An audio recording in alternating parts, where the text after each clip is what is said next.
Sus hijos gritaban a las 3 de la madrugada, un sonido desgarrador que atravesó el silencio de la mansión como un cuchillo, y el millonario Alejandro Ferrer se despertó sobresaltado, con el corazón golpeándole el pecho mientras intentaba convencerse de que solo había sido una pesadilla, pero los gritos volvieron, más fuertes, más desesperados, y entonces supo que algo no estaba bien. Se levantó de la cama, caminó descalzo por el pasillo interminable de mármol, con las luces apagadas, recordando cómo había llegado a confiarle lo más valioso de su vida a una niñera aparentemente perfecta llamada Lucía, una joven callada, eficiente y siempre demasiado correcta, contratada después de la muerte repentina de su esposa, cuando la casa se volvió fría y sus hijos comenzaron a tener pesadillas constantes. Mientras avanzaba, los recuerdos lo atacaban sin piedad, las noches trabajando hasta tarde, los millones ganados, los negocios cerrados, y los abrazos que no dio, los cuentos que no leyó, las promesas que pospuso. Los gritos venían ahora claramente de la habitación de los niños, y al acercarse notó algo inquietante.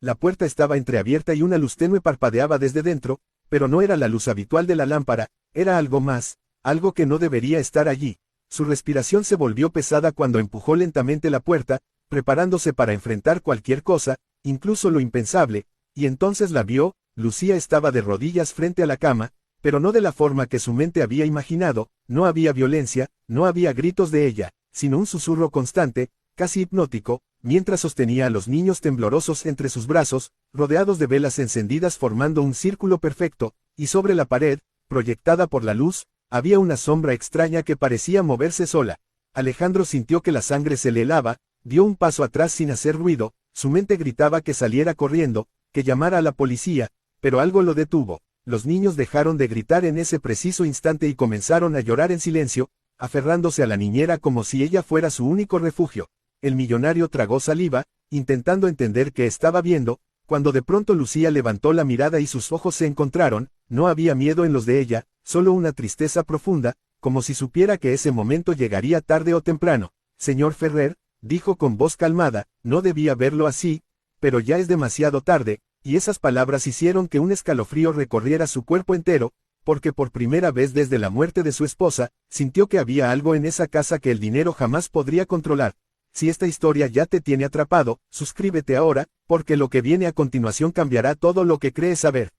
Alejandro cerró la puerta lentamente detrás de él sin dejar de mirar la escena, su mente oscilando entre el pánico y la necesidad desesperada de proteger a sus hijos, mientras Lucía se levantaba con cuidado, apagando una a una las velas como si cada llama representara un recuerdo doloroso, y entonces comenzó a hablar, confesando una verdad que había permanecido oculta desde el día en que cruzó la puerta de esa mansión. Ella no era solo una niñera, había sido amiga de su esposa, la única que conocía el secreto que ella jamás se atrevió a contarle, el miedo que sentía por las sombras que sus hijos veían por las noches, sombras que no eran imaginarias, sino el eco de una tragedia familiar que se había transmitido de generación en generación. Lucía explicó que los gritos no eran simples pesadillas, sino ataques nocturnos provocados por algo que se alimentaba del abandono emocional, del silencio, de la ausencia de un padre que, sin darse cuenta, había dejado a sus hijos solos.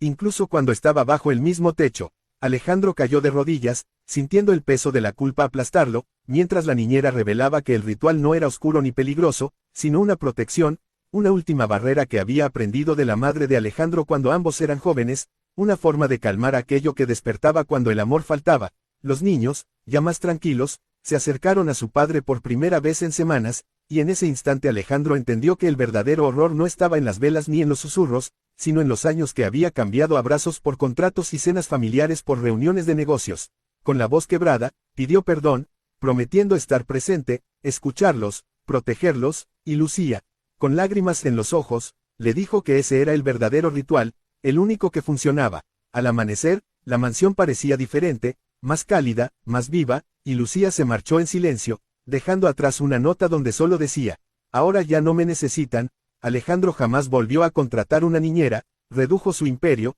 pero recuperó algo que creía perdido para siempre, a su familia. Y tú, que has llegado hasta aquí, recuerda que las mejores historias no solo entretienen, también despiertan, así que suscríbete al canal, porque cada historia que viene está diseñada para estremecerte, hacerte reflexionar y no dejarte dormir tranquilo nunca más.